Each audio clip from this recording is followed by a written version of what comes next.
Hello everyone welcome back to my YouTube channel Shri education Odia YouTube channel को आपण मानक समस्त को स्वागत। तेबे आजिर वीडियो रे आमे आलोचना करिबा काव्य कोन ओडिया साहित्य रे काव्य काहाको कहा जाय थाय एवं काव्य कहले साधारण भाव रे आपण माने कोन बुझिबे। तेबे जदि प्रथम करी चैनल को आपण माने विजिट करचंती तेबे चैनल को निहाती भाव रे सब्सक्राइब कर देई थांतु ए भले सब अपडेट आ एजुकेशनल वीडियो पाइबा पई। तेबे सर्वप्रथमे आसंतु जानिबा काव्य कोन। उपोद्घात काव्य कवि हृदयर आवेगमय दिव्य अभिव्यक्ति मानवीय भाव भावना और दृश्यमान जगतर जावतीय रूप और घटना कवि हृदय रे द्रवीभूत होई भाव रूप ग्रहण करे। छंदमय बाणी रूप रे ताहा जेतेबेले प्रकाश पाए ताहा हो जाए काव्य। परमात्मांकर कवि प्रति विशिष्ट वरदान शब्द शक्ति कल्पना और आवेगरे अनुरंजित करी शब्द माध्यम रे कवि प्रकाश करे तार हृदयर भाव। काव्य हुए तार एक भिन्न सृष्टि भिन्न जगत जेउठी दृश्य अदृश्य रूप अरूप आब्रह्म चंडाल सब हो जाती एकाकार। कविर संसार तेणु एक सुंदर और मधुर संसार। सही संसार रे से स्वयं प्रजापति तार संसार को से रमणीय करी सजाए शब्द सहित शब्द को खंजी देई और ता भितरे छंद बा रिदम को अशरीरी भाव रे बुहाई दिए गढ़ी दिए काव्य जगत। सही जगत रे सबु सुंदर दुख सुंदर सुख मध्य सुंदर अश्रु सुंदर हस मध्य सुंदर मधुर और सुंदर सहित मंगल मिसी जाई जेमिति सृष्टि करती अपूर्व त्रिवेणी। एही कारणरू जुग पर जुग बीती जाइथिले मध्य काव्यर रहिछि असपतन प्रभाव मनीष हृदय रे। तेबे एबे पिले आस आमे आलोचना करिबा काव्यर संज्ञा तथा काव्यर परिभाषा। काव्यर सृष्टि कालरू काव्यर परिभाषा संबंध रे नाना विद्वान नाना कथा कही आसिचंती। प्राचीन काल रे काव्यर जहा परिभाषा थिला आधुनिक काल रे ताहा बदली जाइछि। भिन्न भिन्न विश्वास और चिंतार विद्वान काव्यर संज्ञा भिन्न भिन्न भाव रे देइछंती। प्राच्य काव्यशास्त्र रे काव्यर संज्ञा गोटाए प्रकार दिया जाइथिला बेले पाश्चात्य काव्यशास्त्र रे आउ गोटाए प्रकार दिया जाइछि। क्लासिक चेतनार विद्वान दृष्टि रे काव्य चिरंतन और अपरिवर्तित मूल्यबोधर अभिव्यक्ति होइथिला बेले रोमांटिक विद्वान दृष्टि रे अहंतंत्री मानवात्मार अभिव्यक्ति बोली कहा जाइछि। मार्क्सवादी विद्वान माने सामाजिक अंगीकारबद्धता को कवि तार धर्म भाव रे ग्रहण करिथिला बेले अन्य केतक विद्वान शब्द को कविता कहि अछंती।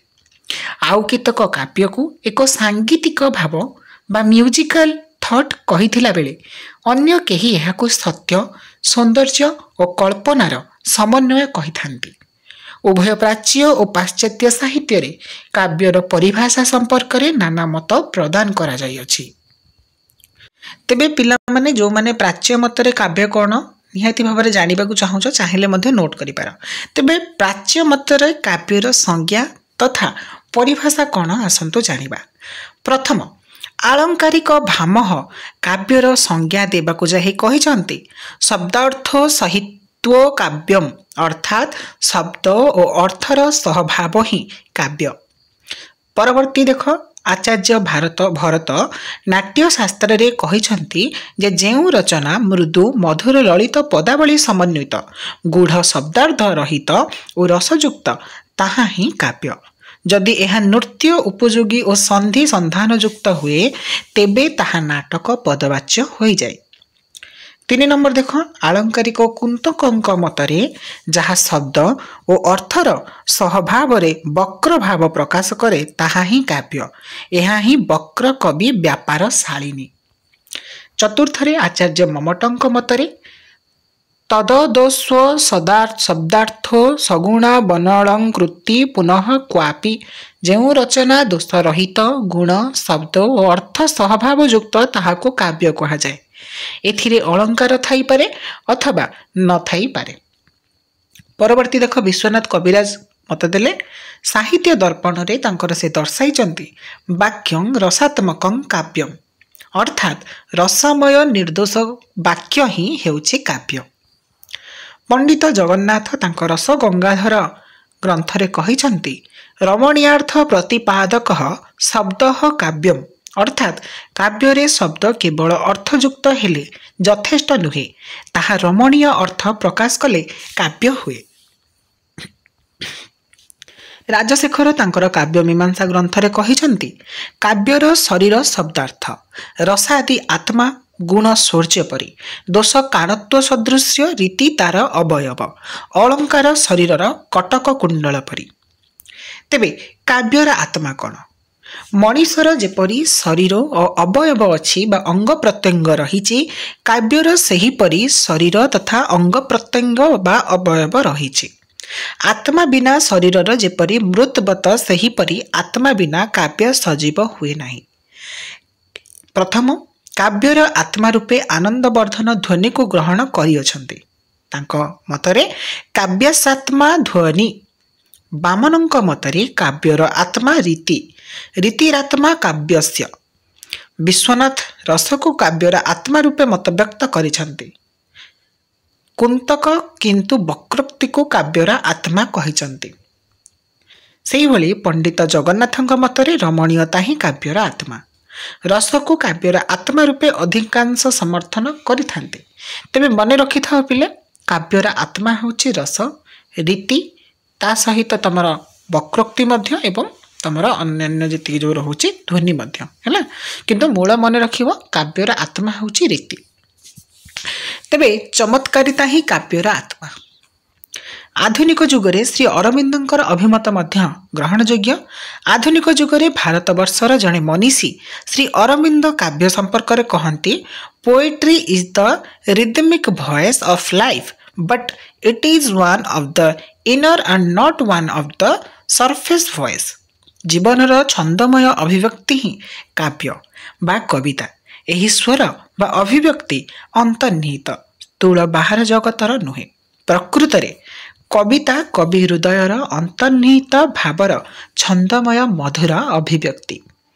ଏହି କାବ୍ୟରେ ଥାଏ ପଞ୍ଚସୂର୍ଯ୍ୟ ଯଥା 5 ସନ୍, ଯଥା ସତ୍ୟ, ଟ୍ରୁଥ୍, ସୌନ୍ଦର୍ଯ୍ୟ, ବିୟୁଟି, ଆନନ୍ଦ, ଡିଲାଇଟ୍, ଜୀବନ, ଲାଇଫ୍, ଆତ୍ମା, ସ୍ପିରିଟ୍। ମୋଟ ଉପରେ ପ୍ରାଚ୍ୟ ଦୃଷ୍ଟିରେ କାବ୍ୟ ସମାହିତ ମନ ଓ ହୃଦୟର ଛନ୍ଦମୟ ରମଣୀୟ ଅଭିବ୍ୟକ୍ତି, ଯାହା କଳ୍ପନା ଓ ଆବେଗରେ ସ୍ନାତ ମଧୁର। ସତ୍ୟ, ଶିବ, ସୁନ୍ଦରର ଅପୂର୍ବ ସମନ୍ୱୟ, ଚିତ୍ର ଓ ସଙ୍ଗୀତର ସମବାୟରେ କାବ୍ୟ ହୁଏ ଗତିଶୀଳ। କାବ୍ୟ ଭାବର ବିଷୟ, ଜ୍ଞାନର ବିଷୟ ନୁହେଁ। କାବ୍ୟ ଲକ୍ଷ୍ମୀ ଏକାଧାରରେ ସୌନ୍ଦର୍ଯ୍ୟ, ଐଶ୍ୱର୍ଯ୍ୟ ଓ ମଙ୍ଗଳର ଦେବୀ। ଏହା ହିଁ ପ୍ରାଚ୍ୟ କାବ୍ୟ ସମ୍ପର୍କରେ ବିଭିନ୍ନ ମନୀଷୀମାନଙ୍କର ଅଭିମତ। ତେବେ ପିଲେ, ତମେ ଅଲମୋଷ୍ଟ ଜାଣିଗଲ କାବ୍ୟ କାହାକୁ କୁହାଯାଏ, କାବ୍ୟରେ ପାଶ୍ଚାତ୍ୟ କ'ଣ ରହିଛି, କାବ୍ୟରେ ପ୍ରାଚ୍ୟ ସଂଜ୍ଞା ଗୁଡ଼ିକ କେଉଁ କେଉଁ ବିଦ୍ୱାନ ମାନେ କ'ଣ କ'ଣ ପ୍ରଦାନ କରିଛନ୍ତି। ଏବେ ଆସ ଜାଣିବା ପାଶ୍ଚାତ୍ୟ ମତବାଦ। ପାଶ୍ଚାତ୍ୟ ବିଦ୍ୱାନ ମାନଙ୍କ ମତରେ କାବ୍ୟର ପରିଭାଷା। ପାଶ୍ଚାତ୍ୟ ବିଦ୍ୱାନ ମାନେ କାବ୍ୟରେ ଆବେଗ, ଇମୋସନ୍, କଳ୍ପନା, ଇମାଜିନେସନ୍, ବୁଦ୍ଧି, ଇଣ୍ଟେଲେକ୍ଟ ଓ ବୋଧି, ଇନଷ୍ଟିକ୍ଟ ଉପରେ ଗୁରୁତ୍ୱ ଦିଅନ୍ତି। ଭିନ୍ନ ଭିନ୍ନ କବି ଓ ବିଦ୍ୱାନ କାବ୍ୟ ସମ୍ପର୍କରେ ନାନା ମତ ଦେଇଅଛନ୍ତି। ପ୍ରଥମେ ଦେଲେ ଜନସନ୍। ଜନସନ୍ଙ୍କ ମତରେ ପୋଏଟ୍ରି ଇଜ୍ ମେଟେରିକାଲ କମ୍ପୋଜିସନ୍, ଅର୍ଥାତ୍ କବିତା ହେଉଛି ଛନ୍ଦବୋଧ ରଚନା।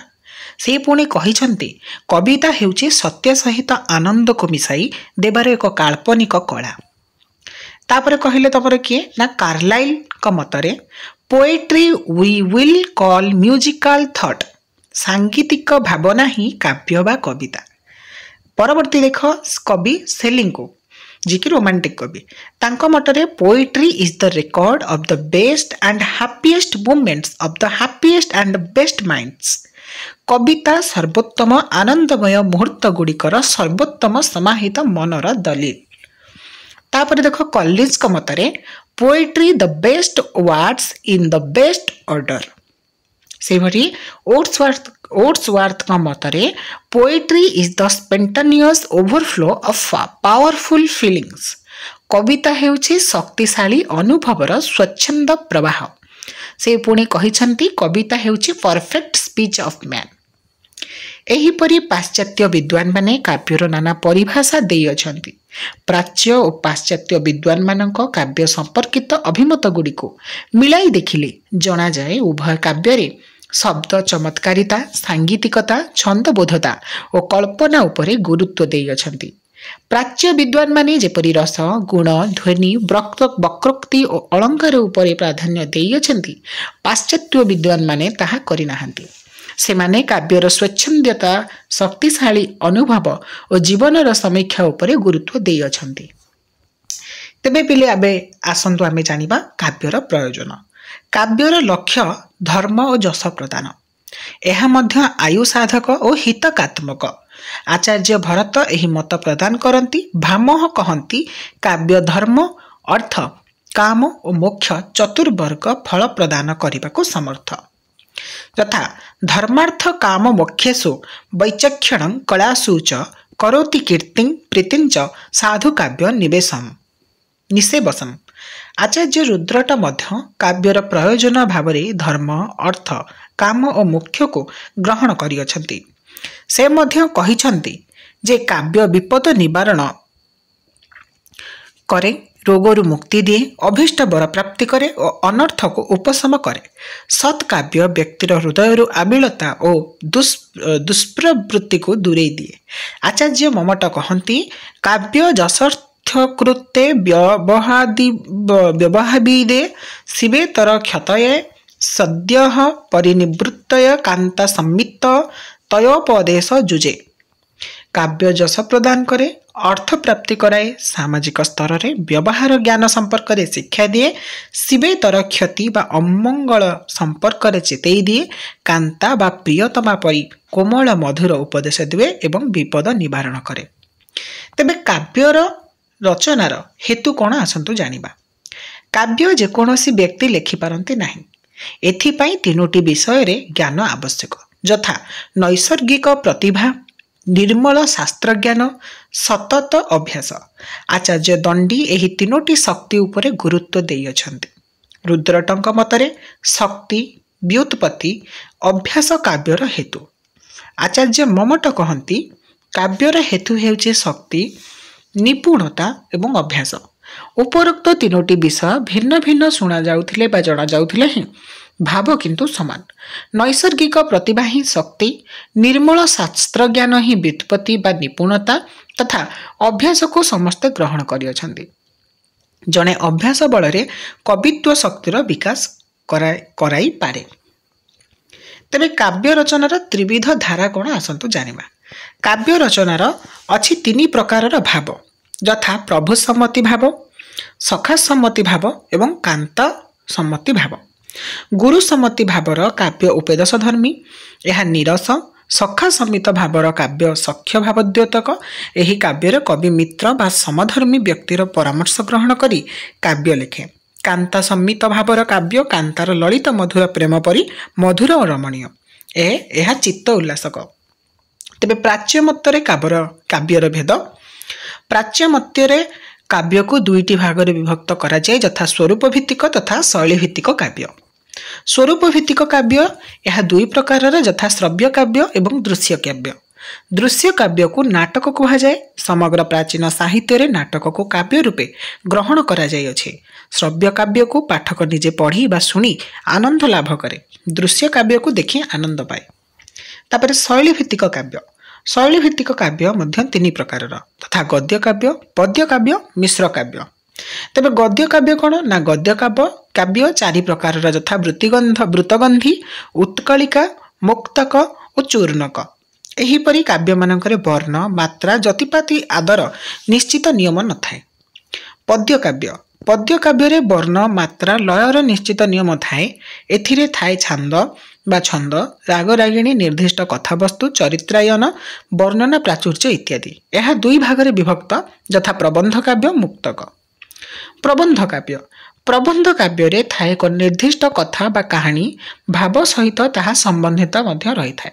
एथिरे कथानक बा कथावस्तुर उन्मेष, प्रसार, विकास और परिणति थाए। घटनाक्रम रे थाए श्रृंखला। प्रबंध काव्य तीन प्रकारर, यथा महाकाव्य, एकार्थी काव्य बा काव्य, खंड काव्य। पाश्चात्य काव्यशास्त्र रे काव्य दुई प्रकारर यथा विषय प्रधान बा ऑब्जेक्टिव एवं विषयी प्रधान तथा सब्जेक्टिव। विषय प्रधान काव्य को महाकाव्य बा एपिक, छंदबद्ध रोमांस, मेटेरिकल रोमांस, नाट्य काव्य बा ड्रामेटिक पोएट्री रूपे विभक्त करा जायथाय। सेही भली महाकाव्य बा एपिक महाकाव्य गोटे जाति बा देशर चिरंतन अपरिवर्तित मूल्यबोधर गांभीर्यपूर्ण रूपायन। एहार रचना पाई निम्नोक्त विषय उपरे गुरुत्व दिया जायथाय यथा महाकाव्य सर्गबंध एथिरे अति कम रे सर्वनिम्न 8टी सर्ग, अति बेसी रे बा सर्वाधिक 30टी सर्ग रही थाए। सर्ग गुड़िक भिन्न भिन्न छंदरे बा रागरागिणी अथवा गोटे छंदरे लिखा जाई पारे। तेबे पिले आजिर एही भिडियो रे आमे काव्य विषय रे केतक संज्ञा एवं काव्यर परिभाषा जानिले प्राच्य पाश्चात्य मतरे ता सहित काव्यर प्राच्य विभेदीकरण एवं पाश्चात्य विभेदीकरण एवं महाकाव्य काहू कहे अल्प किंचित मात्रा रे आमे जानिबा को पाइले। तेबे भिडियोटी जदि भल लागिछि एवं किछि त माने सिखिबा को पाहिलो जानिबा को पाहिलो नियति भाबरे भिडियोटी को लाइक कर दबो पिले। आ नेक्स्ट क्लास पाई वेट करिवो। नेक्स्ट भिडियो रे मु नै आसीबी महाकाव्यर स्वरूप कौन, महाकाव्य क्या कह जाए, अन्य जी सब डिटेल्स से काव्य उपरे आमे धीरे धीरे आलोचना करिबा। तेबे वीडियो भल लगी निहाती भाव वीडियो को लाइक करिवो, सांग मानक सहित जेते बाछ सेते मथ शेयर कर दबो। ए जब जदि चैनल को सब्सक्राइब करिना निहाती भाव सब्सक्राइब करि रखि दैथिबो। देखा बा आ गुटे नुवा वीडियो रे, से पर्यंत मते विदाय दियंतु। रहिली। जय जगन्नाथ। वंदे उत्कल जननी।